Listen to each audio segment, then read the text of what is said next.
सभी को अपने जीवन से एक शिकायत तो होती ही है कि हमने जितनी मेहनत की हमें उतने अच्छे रिजल्ट्स नहीं मिले। तो उसके पीछे क्या कारण होता है? सब कुछ कर्मों का खेल है, सब कुछ ऊर्जा का खेल है। हमने जो बोया है ना असंख्य जन्मों से, वो हमको ज़रूर काटना पड़ेगा। तो उसको इस तरीके से समझिए, ये मेरी पर्सनल एक्सपीरियंस की बात नहीं है, ये मैंने सत्संग में सुना है, गुरुजनों से सुना है, उसके आधार पर मैं आपसे शेयर कर रही हूँ। 3 प्रकार के कर्म होते हैं, संचित, क्रियमाण और प्रारब्ध। संचित कर्म वो होते हैं जो अनंत जन्मों से, 1000 2000 जन्मों से नहीं, अनंत असंख्य जन्मों से जिनका बोझ हमारे सर पे होता है।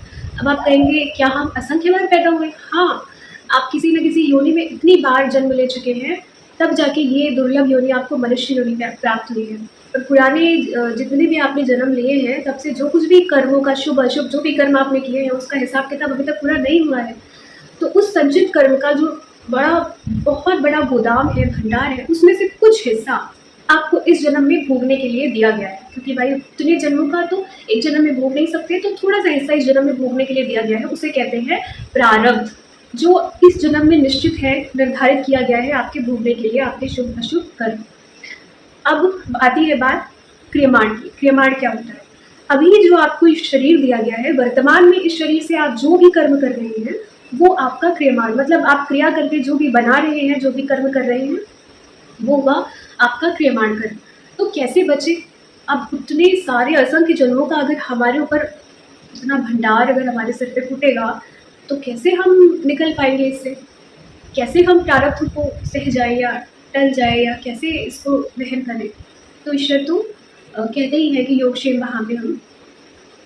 तो अगर हम भगवान के शरणागत हो जाते हैं, संतजन कहते हैं, गुरुजन कहते हैं कि अगर हम भगवान के शरणागत हो जाते हैं, तो संचित क्रियमाण प्रारब्ध सबका ठेका भगवान ले लेते हैं। संचित कर्मों का जो भरा पड़ा गोदाम है, उसको तो वो भस्म ही कर देंगे, समाप्ति कर देंगे, और आपका प्रारब्ध सहन करने की भी आपको क्षमता मिल जाती है। और जब आप इस शरीर से जो भी कर्म करते हैं, वो ईश्वर को समर्पित करके करते हैं, स्वयं को कर्ता नहीं मानते और उनका सेवक मानते हैं, बच्चा मानते हैं, उनको समर्पित करके करते हैं कि करवाने वाले भी वही, करने वाले भी वही, मैं कोई भी नहीं हूँ, तो आपके ऊपर क्रियमाण का भी बोझ नहीं आता, वो भी नहीं बनते।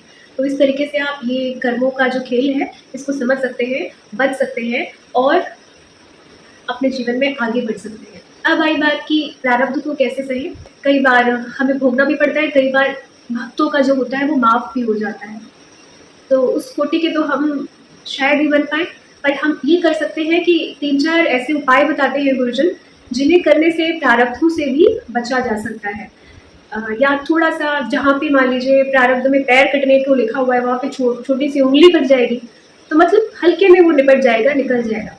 तो उसके लिए तीर्थाटन, तीर्थादिगमन, तीर्थों में जाना, दर्शन करना, उपवास करना और सेवा करना। दूसरा बताया गया है स्तोत्र आदि का पाठ करना। बहुत सारे ऐसे स्तोत्र हैं, जैसे गजेंद्र स्तोत्र आदि का पाठ करने से भी पापों का नाश होता है। और तीसरा भजन करना, वो तो हमेशा ही सारे गुरुजन संतजन कहते हैं कि कलयुग केवल नाम आधारा, सुमिर सुमिर जन उतरे ही पारा। तो इस जन्म में तो हमारे पास यहाँ इस कलयुग में ऐसे साधन भी नहीं है कि जिनसे करके हम उतना अच्छे से योग करें, तप करें, निकल जाए, ऐसा संभव नहीं है। तो यही तो जो कलयुग का जो जीवन है, वो सिर्फ और सिर्फ भगवान की शरणागति, भजन, अच्छे कर्मों पर ही निर्भर करता है। और चौथी चीज़ जो है वो है परोपकार। परोपकार भी कहते हैं गुरुजन करने के लिए कि अगर आप परोपकार करते हैं तो भी आप बच सकते हैं प्रारब्धों से। परोपकार का अर्थ है कि किसी ज़रूरतमंद की सेवा कर देना, किसी बूढ़े बुजुर्ग की सेवा कर देना। अब इसमें भी ये देखना है कि जैसे किसी को वस्त्र चाहिए, अन्न चाहिए, दवा की ज़रूरत है, बीमार है, तो वो तो आप दे सकते हैं उस व्यक्ति को देख कर कि वो बीमार है, भूखा है।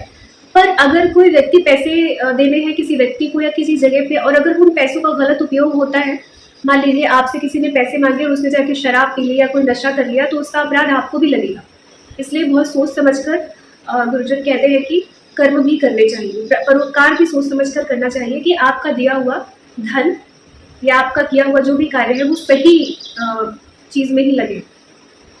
तो किसी की सेवा करना, मदद करना सोच समझ के, परोपकार करने से भी, गौ सेवा करना बहुत ही सुंदर, बहुत ही दुर्लभ और दिव्य है। गौ सेवा से भी बहुत ज़्यादा लाभ मिलते हैं और ईश्वर की कृपा प्राप्त होती है। तो इस तरीके से अगर हम अपने जीवन में देख समझ कर चले के और ईश्वर की शरणागत रहेंगे, भजन करेंगे, जो भी हमारे हमें जो निषिद्ध है, मना किया जाता है जिन आचरणों के लिए, वो नहीं रखेंगे, नहीं करेंगे, तो हम ज़रूर से ज़रूर अपने जीवन को सफल बना सकते हैं, प्रारब्धों से बच सकते हैं और ईश्वर की कृपा को प्राप्त कर सकते हैं।